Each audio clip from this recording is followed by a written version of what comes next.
Thank you.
L'ange de l'église.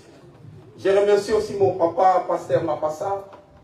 Je remercie aussi mon frère, pasteur Michel n'est pas ici, suite à quelques empêchements. Mais je remercie aussi toi qui est là présent. Parce que sans toi, je prêcherai qu'à débat. Alléluia. Amen. Que Dieu soit loué, encore une fois de plus, d'être devant vous. Nous avons commencé ce thème. Comment vaincre le combat d'état destiné le vendredi. Les gens qui étaient ici le vendredi, nous avons essayé d'anticiper un peu plus long à propos de cette parole, de ce thème. Comment vaincre le combat d'état destiné. Nous avons dit que comme il y a beaucoup de sujets, nous essayons de commencer et nous allons le finir aujourd'hui. Alléluia. Premièrement, nous avons défini le combat. Dans 2 Timothée 4, verset 7, nous dit: j'ai combattu un bon combat, j'ai achevé la course et j'ai gardé la foi. Alléluia. Alors nous avons compris que dans la vie où nous sommes, vouloir ou pas, depuis ce jour-là que tu es né, vous êtes assujettis à des combats qui arrivent dans ta vie. Alléluia. Et surtout nous qui sommes enfants de Dieu, il y a toujours des combats qui surgissent dans notre vie. Alors il y a beaucoup de gens que le Seigneur a mis de la destinée royale, de la destinée glorieuse dans leur vie.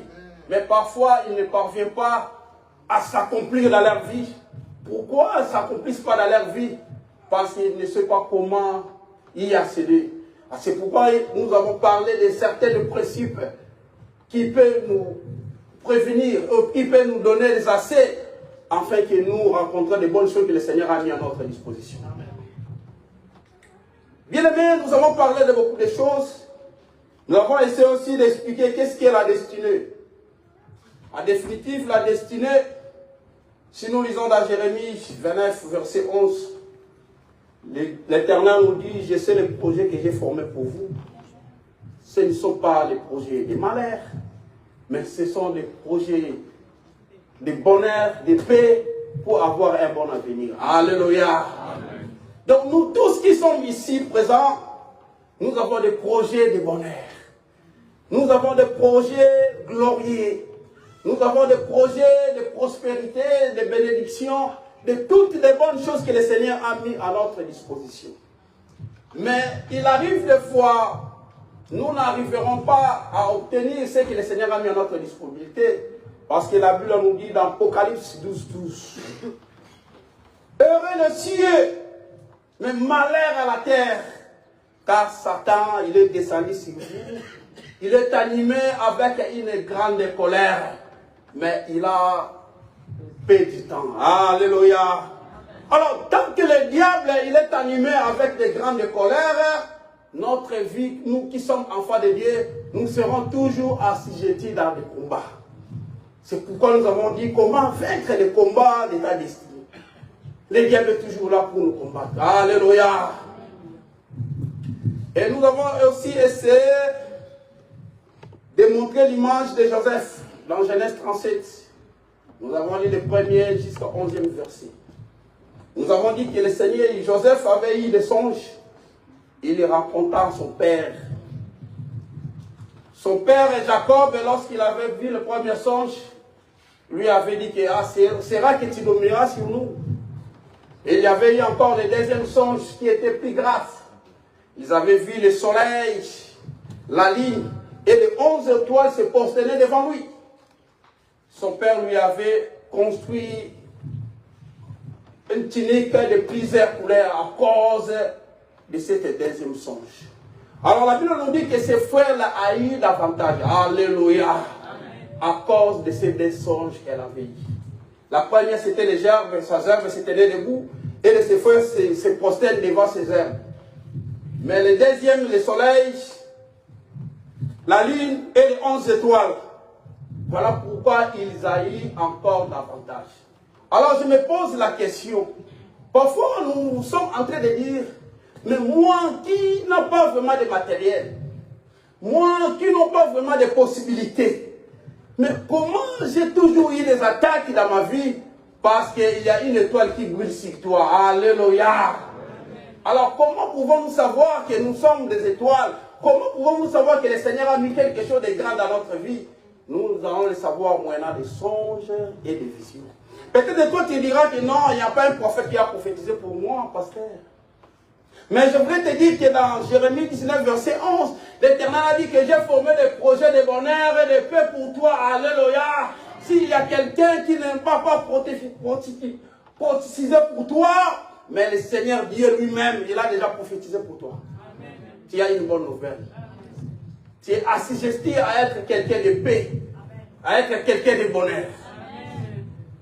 Nous avons essayé aussi de parler quelques principes qui fait qu'une personne, pour arriver à sa destinée, pour combattre les ennemis de sa destinée, nous avons parlé que premièrement, la personne devait recevoir la délivrance. Nous avons essayé de parler de la délivrance dans Marc 11, verset 1 à 9. Nous avons expliqué l'anneau qui était lié. Mais le Seigneur Jésus-Christ l'avait dit à ses disciples de lier cet anneau parce qu'il avait voulu entrer à Jérusalem à la gloire de cet anneau. Alléluia. Et nous avons expliqué que l'anneau, c'est toi et moi qui sommes ici présents. Nous devons entrer à la gloire de notre Dieu. Nous devons entrer à notre destination. Parce que cet anneau, il était emprisonné, bien aimé. Dans la prison, on ne décide pas. L'esclave ne décide pas, mais il dépend des fils qui le contrôlent. Même s'il voit des bonnes choses qui est devant, mais il ne peut pas s'accaparer de cette histoire parce que le fil ne lui permet pas. Alléluia. C'est pourquoi notre Dieu, sa première chose que le Seigneur fait avec quelqu'un qui vient dans sa présence, il doit être premièrement délivré. Au plus loin, nous avons vu aussi les fous de Gadara. Les fous de Gadara, la Bible nous dit, il était un ambassadeur, un gouverneur, un évangéliste de 10 vies. Mais voilà comment Satan l'avait réprimé l'année. Voilà comment Satan l'avait emprisonné. Cet homme, il vivait dans les cimetières. Cet homme se maîtrisait avec des pierres. Cet homme, il avait une vie impossible. On les liait par des fers, mais il rompait tous ces fers. Et la Bible nous dit que personne ne pourra l'adopter parce qu'il était dans une vie misérable. Alléluia. Mais ce jour-là, Jésus-Christ, il a passé au chemin de ces fous de Gadara.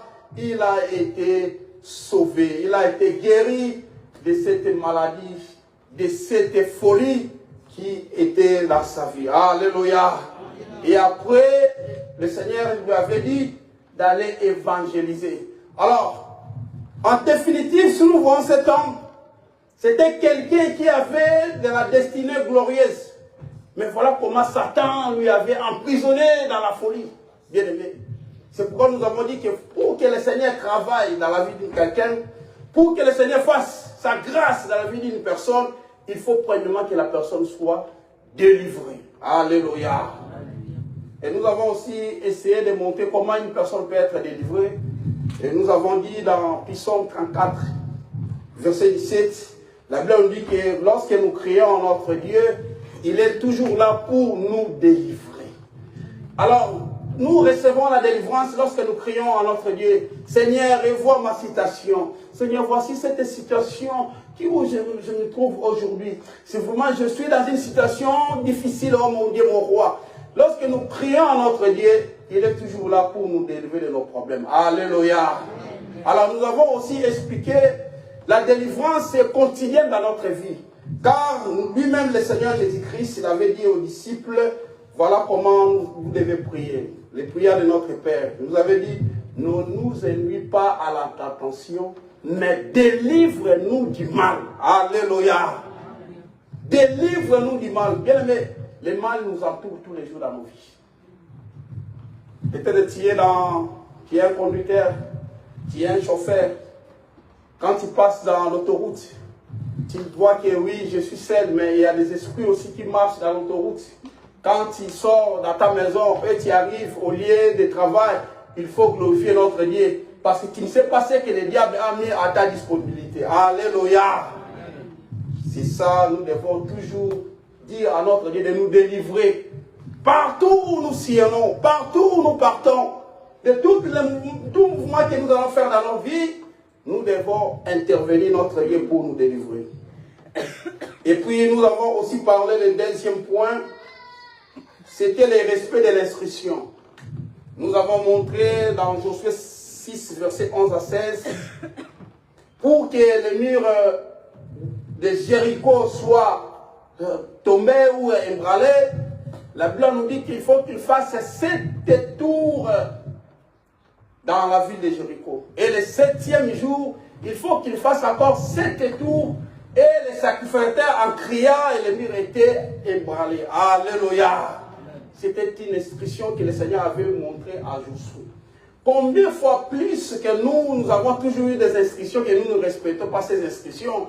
Alors comment voulez-vous que nous ayons une destinée glorieuse, bien-aimés? Nous avons parlé aussi dans Hébreux 11, verset 30. La Bible nous dit que c'est par la foi que les murailles de Jéricho furent tombées.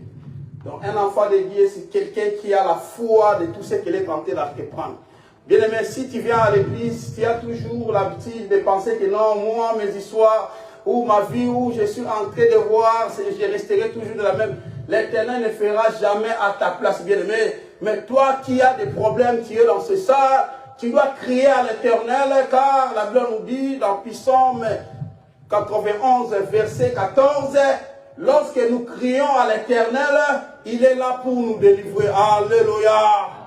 Puisqu'il m'aime, je les délivrerai et je les protégerai. Amen. Nous devons respecter les instructions en voyant parfois les pasteurs nous dire, nous avons la prière de la montagne. Parfois nous négligeons des choses, mais nous ne savons pas. Peut-être que c'est le jour-là, c'était le jour de notre délivrance. Et nous négligeons, nous ne savons pas peut-être ces jours-là que le Seigneur va faire des grandes choses dans notre vie. Parce que chaque jour suffit sa peine. Alléluia. Alors nous avons parlé du troisième point, là où nous avons arrêté les vendredis. C'était les secrets, la discrétion. Pour que tu atteignes la destinée glorieuse que le Seigneur a mis à ta disposition, il faut que tu aies de la discrétion. Nous avons essayé d'expliquer dans Proverbe 18, verset 21, la Bible nous dit, la vie et la mort sont au pouvoir de ta bouche. Alléluia. Sont au pouvoir de ta langue. Alléluia. Nous avons expliqué la sagesse méthodique de Nathan lorsqu'il était devant David, en disant, David est roi. Vous voyez, pour cette citation, toi qui as beaucoup de femmes, mais le jour où tu avais voulu prendre des invités, tu es allé prendre un seul animal de cette personne qui en avait, il dormait avec cet animal, il faisait tout avec cet animal. Mais cet homme-là qui était à côté, le jour où il avait eu des visiteurs dans sa maison, il est allé prendre les seuls gibier, les seules brebis qui étaient de cet homme pour donner à manger à ses ennemis.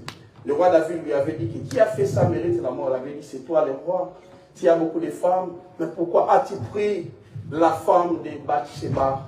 Pourquoi as-tu pris la femme de Iri, le Bathsheba? Donc c'était encore cette instruction. Nous avons parlé que la bonne méthodologie de la sagesse, c'était de Nathan, mais la mauvaise était de Jean-Baptiste, en disant à la femme du roi Hérodias, pourquoi as-tu fait la blasphème contre Dieu?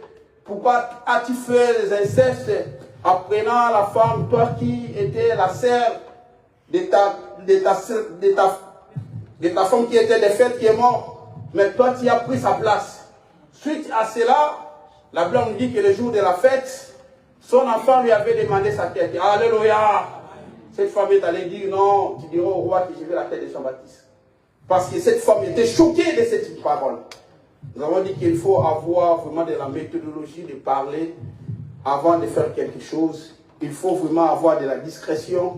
Peut-être qu'en ayant de la discrétion, tu vas atteindre l'objectif, la destinée glorieuse que le Seigneur a mis à toi. Et nous avons essayé aussi de parler dans Proverbe 3, verset 13. Heureux l'homme qui trouve la sagesse et qui possède l'intelligence. Et nous avons parlé de Proverbe 13, verset 3. Celui qui verse sa bouche garde son âme, et celui qui ouvre la grande lèvre court à sa perte. Et nous avons montré comment Joseph, il a essayé de dire ses songes à ses frères, mais ils avaient haï davantage. Alléluia. C'est pourquoi dans Genèse 37, verset 19, vous remarquerez qu'il les appelle les faiseurs de songes. Alléluia. Au verset 24, on les a mis dans les citernes.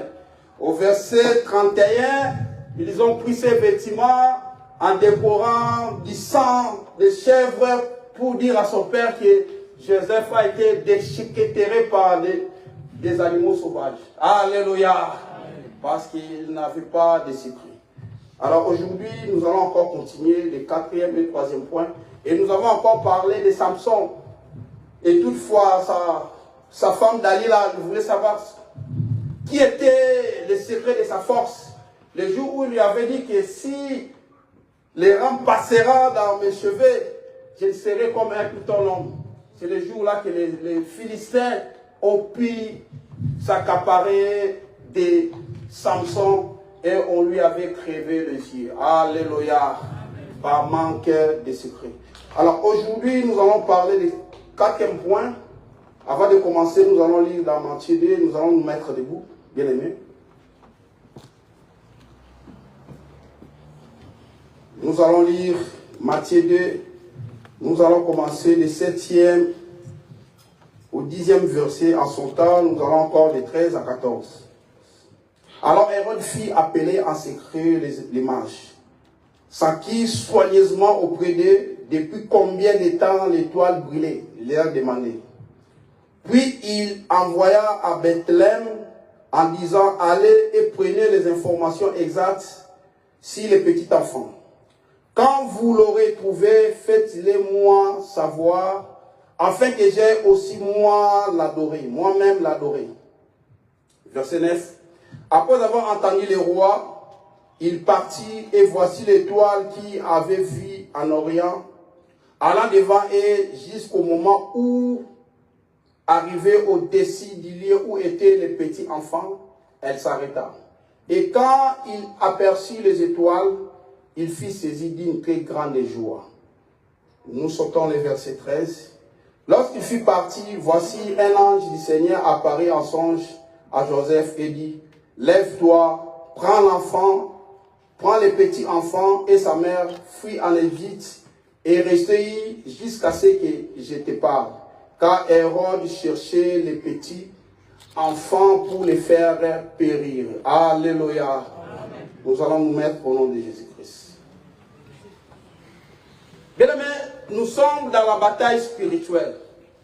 Le diable ne te combat pas parce que tu as des maisons. Le diable ne te combat pas parce que tu es une chef des entreprises. Le diable ne te combat pas parce que tu as des patrimoines ou des héritages.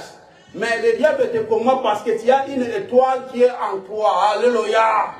C'est pourquoi la Bible nous dit ici dans Matthieu 2, verset 2, il dit, où est le roi des Juifs qui vient de naître?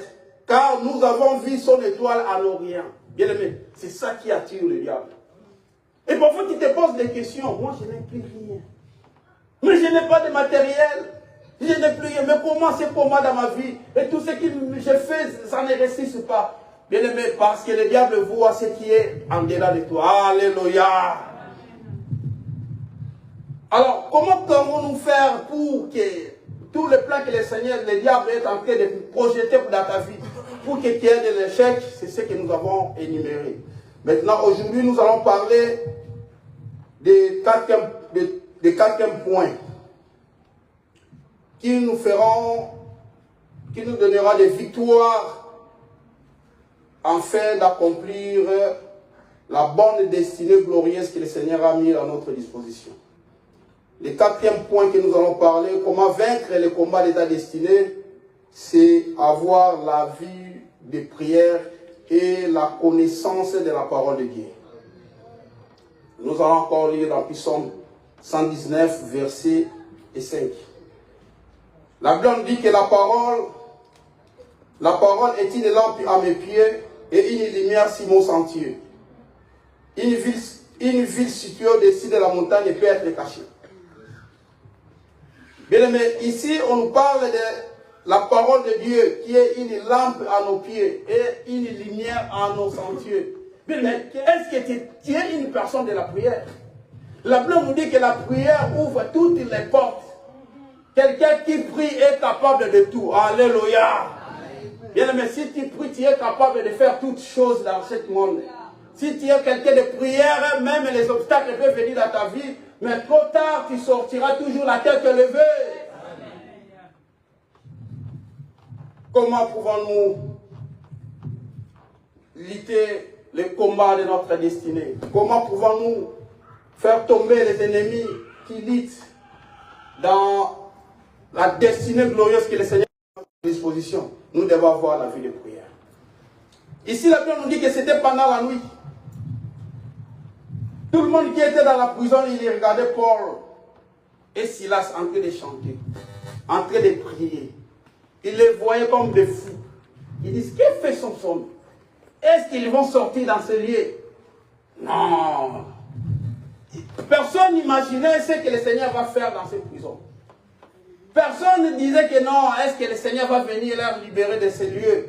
Mais bien aimé, je voulais te dire, en ces jours-là, lorsqu'ils étaient en train de chanter, lorsqu'ils étaient en train de prier, la Bible nous dit qu'il y a eu un tremblement de cœur.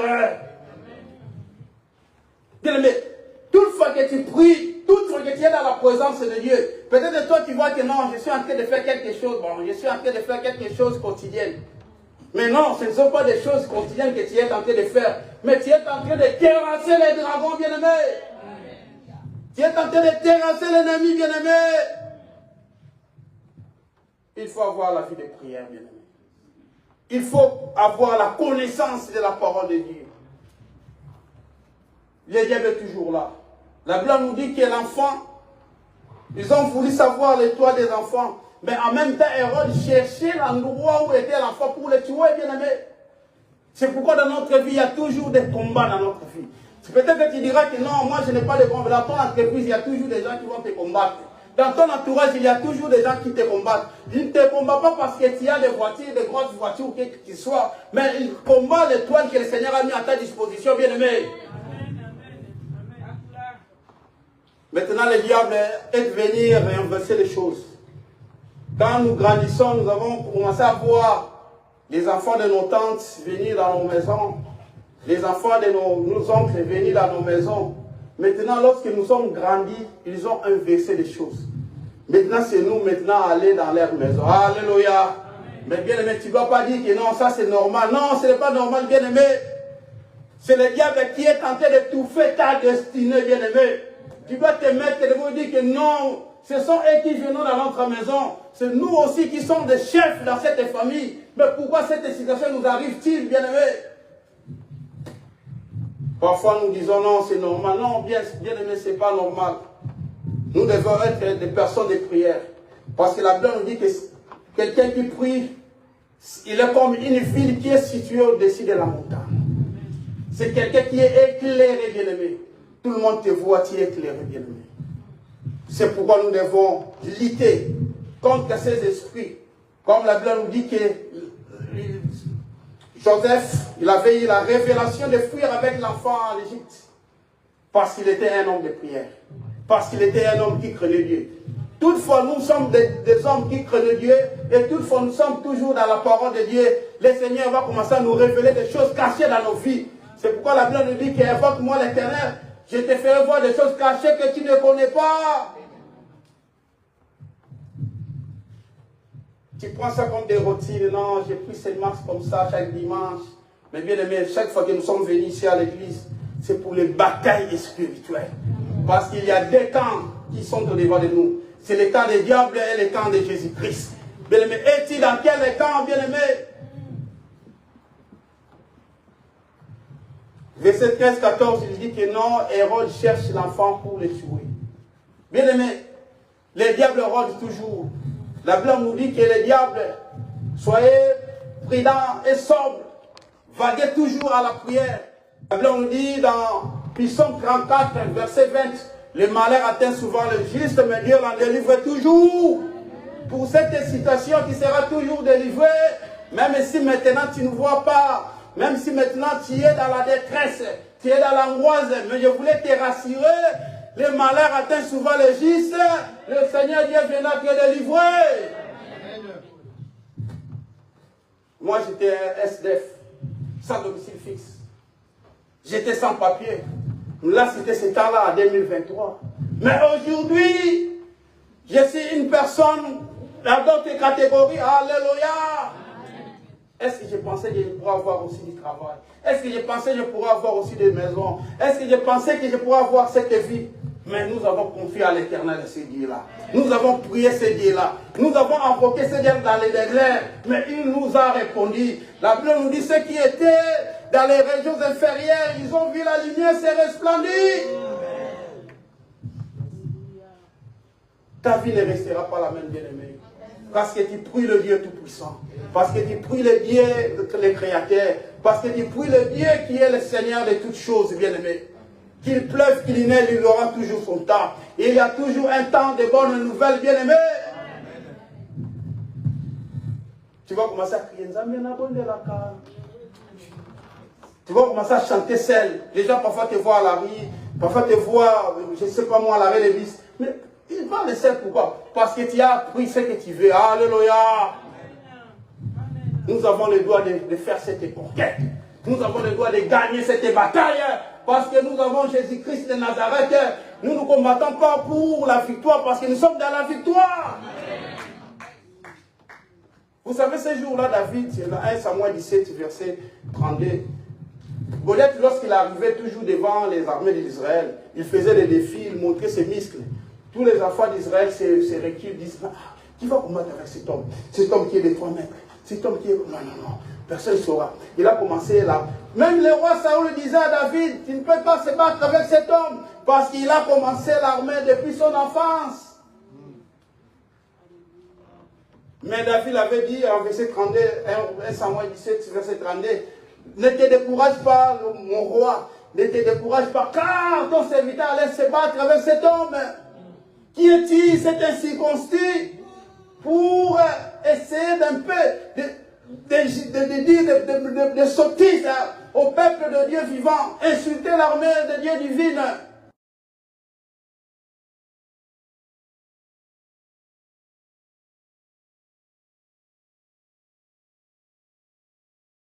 Qui nous donne la couronne de gloire. Bien aimé, maintenant supporte la couronne d'épines, car la couronne de gloire viendra, bien aimé. Il faut que l'Hérode, ce roi-là, soit mort pour que la foi revienne à l'Israël, à Bethléem. Alléluia. Il y aura aussi des temps, ces gens-là qui est en train de te tourmenter, ces gens-là qui est toujours en train de ligoter ta vie, mais un jour ils ne seront plus. Tu dois régner, tu vas atteindre ta destinée, bien-aimé. Il faut avoir la parole de Dieu. Il faut que tu sois une personne de la prière. La Bible nous dit, la Acte 10, Pierre, verset 1 à 10, Pierre, il était emprisonné, il n'avait pas de l'espoir. Ils avaient mis 4 gardes là où ils étaient en prison. Première porte, il y avait des gardes. Deuxième, troisième, quatrième. Ils voyaient que non, il n'y a pas la vie. Ils ne voyaient personne qui peut les faire sortir dans cet endroit. Mais les autres disciples qui étaient dans la chambre haute, alléluia, est-il une chambre haute? Ils priaient pour Dieu, dit non, ne laisse pas Pierre comme ça. Seigneur, nous avons toujours besoin de toi. Seigneur, Étienne est déjà mort lapidé. Mais maintenant encore, c'est Pierre. Seigneur, reviens pour revoir cette situation. Le Seigneur lui a envoyé un ange qui battait à porte de Pierre. Il lui dit que non, lève-toi. Lui, il pensait que c'était en vision, que c'était Dieu. Je voulais dire à un enfant de Dieu qui est ici dans cet endroit, les enfants d'Israël, lorsqu'ils avaient traversé le fleuve, la mer rouge, ils pensaient que non, ça c'est la vision, mais c'était une vérité. Alléluia. La situation que tu vois aujourd'hui, c'est une réalité, mais ce n'est pas une vérité. Dans ton tour aussi, ça sera comme une vision. Est-ce que c'est moi? Est-ce que c'est moi-même qui passe dans cet endroit? Parfois, quand tu arrives dans cet endroit, tu te demandes, comment as-tu arrivé ici? Mais tu diras, mais c'est Jésus-Christ de Nazareth. Oh. Parce qu'ils ont des ministres qui leur fait la recommandation. Toi, tu as une recommandation céleste de Jésus-Christ de Nazareth. La parole nous libère. La prière ouvre les portes. Et nous avons encore le 5e point. Il faut vivre la vie de sanctification. La vie de sanctification pour vaincre le combat de ta destinée. Bien aimé, autant plus longtemps que tu es toujours là à vivre dans la fornication. Toi qui as une femme à la maison, tu es appelé, bien aimé, à épouser ta femme. Tu es appelé à aller à la famille, donner tous ses dons. Parce que si tu es toujours dans la fornication, le Seigneur ne fait pas ça. Alléluia. Bien aimé, tu devais vous sanctifier. La Bible nous dit, cherchez la paix et la sanctification vers tous. Sans cela, personne ne verra Dieu. Si tu n'es pas sanctifié, tu ne verras pas Dieu, bien-aimé. La sanctification. Est-ce que tu as la présence de Dieu? La sanctification nous amène à devenir des saints. Est-ce que tu es Dieu? Est-ce que tu es saint? La Bible nous dit que soyez saints comme moi, votre Père, je suis saint. Nous venons à l'église comme des saints. Mais lorsque nous partons, nous sortons de l'église, nous devenons dans nos sociétés, dans nos vies. Tout le monde te dira, mais celui-là même prie, mais on essaie de raisonner, mais lui, c'est lui-même qui prie là. Non, c'est pas lui. Parce que tu es un homme violent, bien-aimé, que ta façon d'agir ne reflète pas un enfant de Dieu. La Bible nous dit, ne déchirez pas vos habits, mais déchirez vos cœurs. Est-ce que tu déchires ton cœur? Est-ce que tu as fait la circoncision de cœur? C'est ce que le Seigneur a besoin, bien-aimé. Comment tu vas vaincre le combat de ta destinée si tu n'as pas la sanctification? Le Seigneur nous veut une église qui sont ni rides, une église saine devant notre Dieu. Est-ce que tu es une église saine? Ne savez-vous pas que votre corps est le temple du Saint-Esprit et que l'Esprit du Seigneur habite en vous? Et même quand tu dis, ah non, c'est mon corps, personne ne peut me dire, laissez-moi faire tout ce que je veux dans mon corps, laissez-moi faire les chirurgies, parce que c'est mon corps. Mais un jour, le Seigneur te dira, c'est lui qui est le maître de ton corps. Alléluia. À quoi sert un homme de gagner la richesse de ce monde et de peur de son âme? Bien-aimé, aujourd'hui, nous sommes en train de vendre nos âmes, bien-aimé. La sanctification. Est-ce que tu es vraiment un fils de Dieu? L'autre fois, quand j'étais en Angola, je suis allé voir notre pasteur Pâques, parce qu'il travaillait dans la boulangerie, il était responsable. J'ai demandé à ces mamans qui étaient là, j'ai dit, est-ce que vous connaissez pasteur Pâques? Il dit, oh, pasteur? Oui, il est pasteur. Il dit, ah oui. C'est pourquoi il a un bon cœur. Alléluia. Si on disait, mais celui-là c'est un pasteur, non. C'est à ce jour-là que je vous ai dit, non, pasteur Pâques, ce n'est pas un bon pasteur. Mais grâce à ce témoignage, j'ai dit que non, c'est un serviteur de Dieu. Alléluia. Aujourd'hui, si nous sillonnons dans vos maisons, est-ce qu'en disant à vos voisins, est-ce que celle-ci est vraiment, ou celui-ci est un enfant de Dieu, que répondront-ils? Est-il vraiment un enfant de Dieu? Peut-être que tu as des dépositions. Aujourd'hui, tu es dans la maison de Dieu, demain, tu es dans l'autre situation. On t'appelle chauve-souris. Parce que lorsque tu te présentes devant les animaux, on te voit avec on te voit, oui, il a des chairs comme nous, oui. Quelque part, non, celui-ci, c'est aussi parmi les animaux. Mais quand tu iras dans l'autre, on te voit avec les plumes, tu diras que non, lui, il est comme un oiseau, mais tu n'as pas de position. Nous devons refléter Jésus-Christ de Nazareth. Nous devons refléter, comme l'apôtre Paul disait, si je vis, ce n'est pas moi qui vis, mais c'est Jésus-Christ qui vit en moi. Tu ne peux pas vaincre le combat de ta destinée si tu n'es pas un fils de Dieu, si tu n'es pas un enfant de Dieu, si tu n'es pas reconverti, si tu n'es pas repenti. Bien-aimé, repentez-vous car le royaume de Dieu est proche, bien-aimé. Peut-être tu es dans ta chambre, tu dis que j'ai fait ça, personne ne me voit. Tu es dans la masturbation, tu es dans la pornographie. Bien-aimé, le Seigneur te voit. Toutes ces histoires que tu es en train de faire aujourd'hui, un jour aura le jugement. Le Seigneur te dira, alléluia. Méfie-toi de telles choses parce que tu es appelé de Dieu. Sixième point, nous allons terminer là-bas. Nous allons vaincre le combat de notre destinée si nous renversons des autels ancestrales. Si nous renversons des autels ancestrales. Et ma sœur, Jaël, tu vas m'aider à lire J 6, verset 25. J 6, verset 25. On va terminer par là.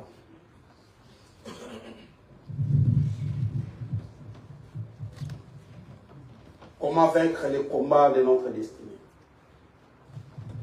Comment vaincre le combat de notre destinée? Nous devons renverser les autels ancestrales. Juge 6, verset 25. Je lis au nom de Jésus. Au cours de la même nuit, l'Éternel dit à Gédéon. L'Éternel dit à Gédéon. Prends le jeune taureau de ton père ainsi qu'un deuxième taureau de 7 ans. Démolis l'autel de Baal qui appartient à ton père et abat le poteau sacré qui se trouve dessus. Oui. Tu construiras ensuite et tu dis... Non, c'est là, nous sommes déjà. Alléluia. Amen. Gédéon était dans le temps où Israël était assujetti par les Manianites. Pendant ce temps, l'Israël, tout ce qu'ils faisaient, ils étaient dépourvus, bien-aimés.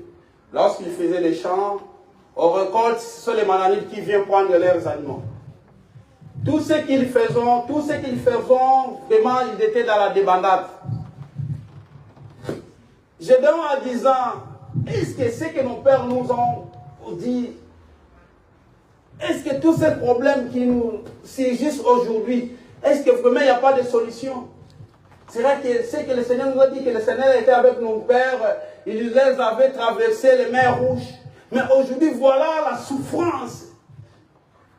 Voilà que nous sommes des esclaves des Manianites. Pourquoi toute cette souffrance? Parce qu'ils avaient détruit notre Dieu. Alléluia.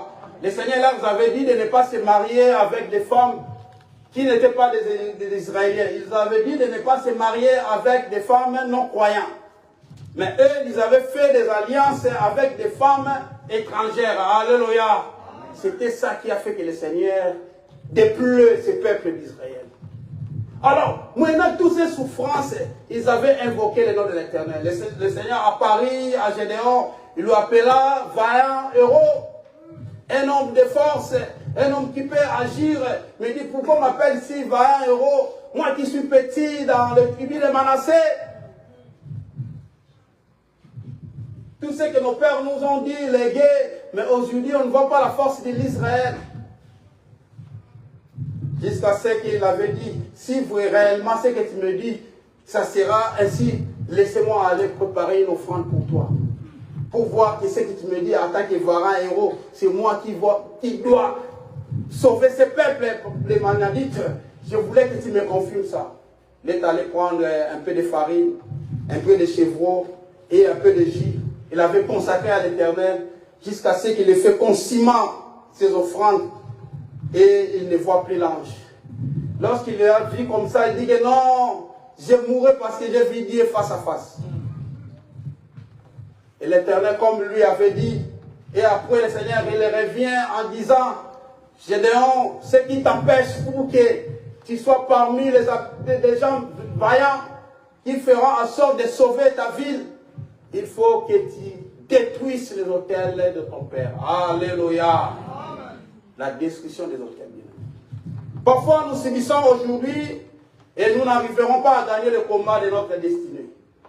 Parce qu'il y a toujours des autels qui nous réclament. Moi, je me souviens quand j'étais à 80 quelques, là, j'étais petit là. L'autre fois, il y avait un marabout qui est venu dans notre famille parce que les gens mouraient beaucoup. Il nous faisait des circoncisions. Je l'ai ici. Des circoncisions. Les liens ancestrales. Nous, quand on était des petits, nous ne savions pas. Mais lorsque j'ai reçu la délivrance, j'ai dit au serviteur de Dieu, il y a des circoncisions des marabouts. Il a prié pour ça, aujourd'hui je suis libéré. Alléluia. La Bible nous dit dans Jean 8, verset 31, si le Christ vous a franchi, vous êtes réellement libre. Le sang de Jésus-Christ m'a purifié de ces impurs. Bien-aimé, est-ce que toi aussi, tu as renversé les autels ancestrales de tes parents? Peut-être qu'un jour, tu t'es allé dans les maisons des marabouts consulter. Bon, ce n'était pas moi, je lui avais dit seulement d'aller. Bien-aimé, est-ce que tu as passé la défense pour ça? Peut-être aujourd'hui, tu dis que non, ma vie, je n'atteins pas ma destinée glorieuse. Oh, que le Seigneur a mis des projets de bonheur, mais je ne vois pas ce bonheur. Je ne vois que le flou. Je ne comprends pas là où les gens réussissent, mais moi, j'échoue toujours. Tu te poses des questions. Parfois, la nuit, tu ne dors pas. Tu commences à regarder seulement, oh, c'est pas moi. Tu dis, mais qu'est-ce que je peux faire pour ma vie? Parce que tu as consulté des liens ancestrales.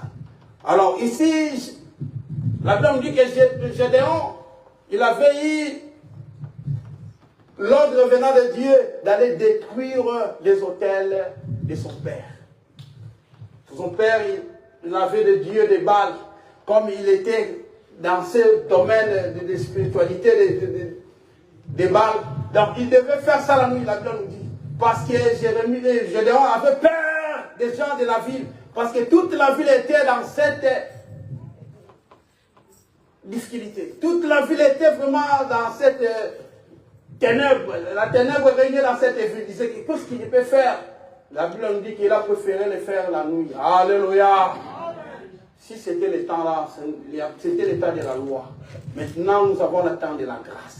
Bien aimé, si lui l'avait fait la nuit, nous le ferons le jour. Alléluia. Parce que nous faisons selon la grâce. L'État allait détruire les autels de son père, bien aimé. Toi aussi qui es ici, tu as le droit de détruire tout ce qui te fait mal.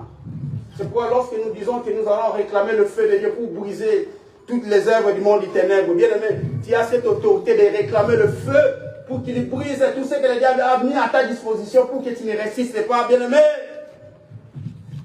Parce que nous sommes appelés à être des citoyens célestes et non des citoyens terrestres. Alléluia. C'est pourquoi nous allons détruire les autels. Mais autant si longtemps que tu ne détruis pas les autels, il y a toujours des blocages, des freinages dans ta vie. Raison pour laquelle la Bible nous parle, ceux qui étaient dans les ténèbres, mais ils ont vu la lumière se resplendir, bien aimé. La lumière va se resplendir lorsque tu prends conscience de détruire les autels de ta famille. Peut-être de ta famille, les gens ne se marient pas. Toi, tu dois détruire cet autel qui font que les gens ne se marient pas dans ta famille. Peut-être dans ta famille, les gens ne peuvent pas avoir de diplôme. Toi, tu dois détruire cet esprit que les gens ne réussissent pas, ne peuvent pas avoir des diplômes, bien aimés. Ta vie ne sera pas la même que lorsque tu as pris conscience. Ta vie ne sera pas la même lorsque tu te lèves, tu diras non, moi, je ne serai pas comme eux. Si c'était mes ancêtres qui ont fait ça, mais moi je suis lavé et purifié par le sang de Jésus-Christ de Nazareth. Voilà, bien aimé, tout ce que nous avons mis au cœur de parler, comment pourrions-nous vaincre les destinées de notre vie. Comment pourrions-nous vaincre les combats qui arrivent dans notre destinée. Que le Seigneur vous bénisse au nom de Jésus-Christ.